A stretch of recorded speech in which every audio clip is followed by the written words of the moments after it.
میں دلہن بنی بیٹھی تھی، اچانک شور اٹھ گیا کہ بارات آ گئی۔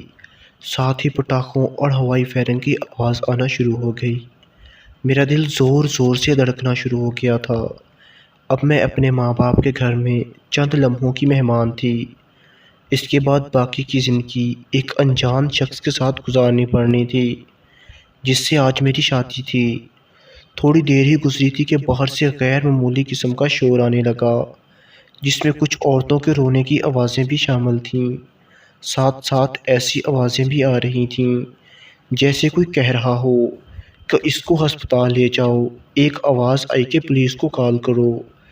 میرا دل دھک سے رہ گیا تھا، پتہ نہیں اچانک کیا ہو گیا جو ایسی آوازیں آنے لگیں۔ میں بے چین ہو رہی تھی۔ اسی دوران میری چھوٹی بہن بھاگتی ہوئی کمرے میں آئی اور کہنے لگی، آپی، باہر بڑا مسئلہ بن گیا ہے۔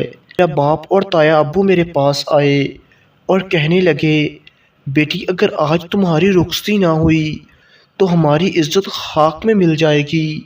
بس ایک ہی حل ہے، تم خود تھانے جاؤ اور اپنے دلہے کی ضمانت کے لیے تھانے دار سے بات کرو۔ ہو سکتا ہے وہ تمہارا سرخ جوڑا دیکھ کر رحم کھا لے اور دلہے کو رہا کر دے۔ میں اسی وقت اور اسی جوڑے میں ہی اپنے باپ کے ساتھ تھانے روانہ ہو گئی۔ میرا باپ باہر رک گیا اور میں اکیلی اندر چلی گئی۔ جلد ہی مجھے تھانے دار کے کمرے میں بھیج دیا گیا۔ تھانے دار ہیبت ناک شکل والا انسان تھا۔ میز پر ٹانگیں رکھے سگریٹ پی رہا تھا۔ بڑی بڑی مونچھیں اس کے چہرے کو مزید خوفناک بنا رہی تھیں۔ میری بات سن کر کافی دیر مجھ کو گھورتا رہا، پھر کہنے لگا، اچھا تو سہاگ رات منانے کی بہت جلدی ہے تم کو۔ اس کی بات سن کر میں شرم سے پانی پانی ہو گئی، لیکن خاموش رہی۔ وہ چلاک انسان ہماری مجبوری سمجھ چکا تھا۔ مجھے کہنے لگا، ضمانت مشکل ہے کیونکہ جس کو گولی لگی ہے اس کی حالت خطرے میں ہے۔ میں پریشانی سے انگلیاں چٹکانے لگی۔ وہ کرسی سے اٹھ پریشان ہو گئی۔ مجھے کسی صورت اس کی گندی آفر قبول نہیں تھی۔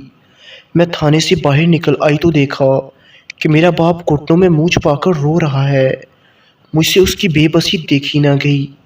میں الٹے قدموں تھانے دار کے پاس واپس آ گئی اور اس سے کہا، پہلے مجھے اپنے ہونے والے شوہر سے ملنے دو، پھر میں کوئی فیصلہ کروں گی۔ اس نے مجھے سپاہی کے ساتھ اس بیرک میں بھیج دیا جہاں وہ موجود تھا۔ میں نے جا کر ساری بات اپنے ہونے والے شوہر کو بتائی۔ میرا اندازہ تھا کہ وہ بھڑک اٹھے گا، تھانے دار کو گالیاں دے گا، مجھے کہے گا کہ ایسا کبھی مت کرنا، لیکن مجھے اپنے کانوں پر یقین نہیں آیا جب اس نے التجائیہ انداز میں مجھ سے کہا کہ میری خاطر اس کی بات مان لو، ایک بار اس کی خواہش پوری کر دو، ہم ساری عمر جیل میں سڑنا نہیں چاہتے، تم میری ہونے والی بیوی ہو، میری خاطر قربانی دے دو نا۔ میں نے اپنے بارے میں اسی لمحے فیصلہ کر لیا تھا۔ میں سست قدموں سے چلتی ہوئی تھانے سے باہر آئی۔ مجھے دیکھ کر میرا باپ تیزی سے میری طرف آیا اور میرا ہاتھ پکڑ کر پوچھنے لگا کہ بتاؤ بیٹی کیا ہوا، ان کو ضمانت تو مل جائے گی نا؟ میں نے کہا، ابو آپ نے مجھے آج ہی دلہن بنانا ہے نا؟ وہ سر ہلا کر کہنے لگے، ہاں ہاں کیوں نہیں بیٹی۔ میں نے کہا، تو ٹھیک ہے گھر چلیں، مگر دلہا تو ابھی تھانے میں ہے بیٹی۔ میرا باپ فکر مندی سے کہنے لگا، نہیں ابو، دلہا تو گھر پر ہے۔ میں نے اطمینان سے جواب دیا۔ ابو نے پھر حیران ہو کر پوچھا کہ بیٹی وہ کون ہے؟ میں نے مسکرا کر کہا، آپ کا بھتیجا، تائے ابو کا بیٹا فہد۔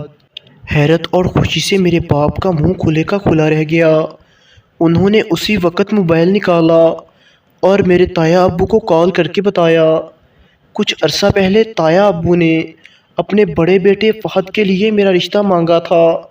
فہد خود بھی مجھے پسند کرتا تھا، لیکن میں نے صرف اس وجہ سے رشتے سے انکار کر دیا کیونکہ فہد زیادہ پڑھا لکھا نہیں تھا اور وہ اپنے باپ کا خاندانی کاروبار سنبھالتا تھا، جبکہ میں زیادہ پڑھا لکھا شوہر چاہتی تھی۔ لیکن آج عین وقت پر قدرت نے مجھے غلط ہاتھوں میں جانے سے بچا لیا تھا۔ ایک ایسا انسان جو اپنی اور اپنے بھائی کی جان چھڑوانے کے لیے اپنی دلہن کی عزت قربان کرنے پر تیار ہو گیا تھا۔ پتہ نہیں وہ مستقبل میں میرے ساتھ کیا سلوک کرتا۔